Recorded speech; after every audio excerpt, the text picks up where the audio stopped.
Intermediate విద్యార్థులు సాధారణంగా 16-17 సంవత్సరాల వయసులో ఉంటారు. ఈ వయసులో వాళ్ళకి హార్మోనల్ ఇన్బ్యాలెన్స్ ఉంటుంది. దానివల్ల ఎంతో మానసిక ఒత్తిడికి, భావోద్వేగాలకు గురవుతూ ఉంటారు. ఆ కీలకమైన సమయంలోనే ఇంటర్మీడియట్ లో పోటీ పరీక్షలు ప్రిపేర్ అవుతూ జీవితాన్ని కూడా నిర్మించుకోవాల్సినటువంటి ఒక కీలక దశలో విద్యార్థులు తీవ్రమైనటువంటి సంక్షోభంలో ఉంటారు.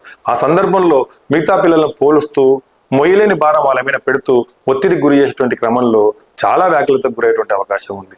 మా జలజం కళాశాలలో చదువుతో పాటు కరికులంతో పాటు కరికులం యాక్టివిటీస్ కూడా మేము కండక్ట్ చేస్తూ ఉంటాం. దానివల్ల ఈ సంవత్సరం మేము భువనగిరి రాక్ క్లైంబింగ్ స్కూల్లోకి విద్యార్థులను తీసుకెళ్ళిపోయి రాక్ క్లైంబింగ్ అని, జిప్ లైన్ అని చెప్పి, ర్యాప్లింగ్ అని రకరకాల ఫిజికల్ యాక్టివిటీ మేము చేయడం జరిగింది. దానివల్ల విద్యార్థుల మానసిక ఉల్లాసం, వాళ్ళు నాయకత్వ లక్షణాలన్నీ కూడా బయటకు వస్తాయి. ఇలాంటి అనేక కార్యక్రమాలు మా కాలేజీలో చేస్తున్నాం.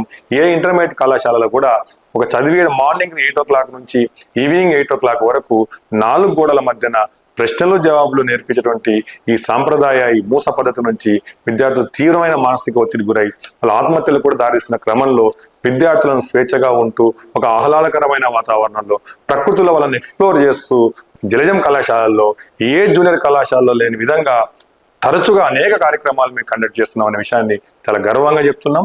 ఇలాంటి కార్యక్రమాలు మా కళాశాలలో గత 15 సంవత్సరాలుగా నిరంతరం కొనసాగిస్తున్నాం.